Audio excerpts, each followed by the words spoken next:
Hazrat Mesihu premtuar alayhi salatu wassalam thot se shumë mulla dhe njerëz që e quajnë veten dietar ngjiten në mimber dhe duke e konsideruar veten zëvendës të profetit sallallahu alaihi wasallam dhe trashëgimtar të profetëve, mbajnë predikime.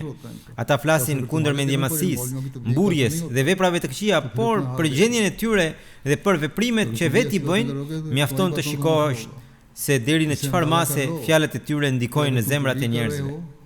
Sa ndikim kanë ato të njerëzit në mënyrë me natyrë të mirë. Prandaj nëse fjalët e këtyre mullave nuk kanë ndikim në zemrat tuaja, atëherë shikoni gjendjen tuaj. Nëse edhe ju flisni në të njëjtën mënyrë, çfarë ndikimi do të kenë fjalët tuaja? Nga kjo kuptohet se nëse dikush dëshiron të bëjë tabligh, pra të përhap mesazhin e Islamit, ai duhet së pari të rregullojë veprat e tija dhe të krijojë lidhje të fortë me Allahun.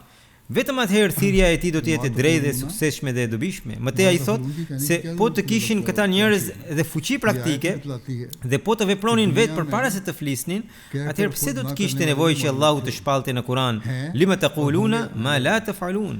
Domethënë, pse thoni atë që nuk e bëni? Vetë ky ajet, thotë Mesihu premtuar Islam, vetë ky ajet tregon se në këtë botë kanë ekzistuar, ekzistojnë dhe do të ekzistojnë edhe në të ardhmen njerëz që flasin por nuk veprojnë.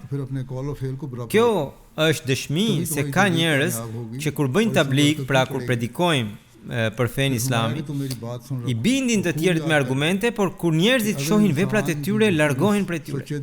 Prandaj, nëse dëshironi të bëni tabligh, duhet të barazoni fjalën me vepra. Vetëm atëherë thirrja juaj do të jetë e suksesshme dhe do të ketë bekime prej Zotit.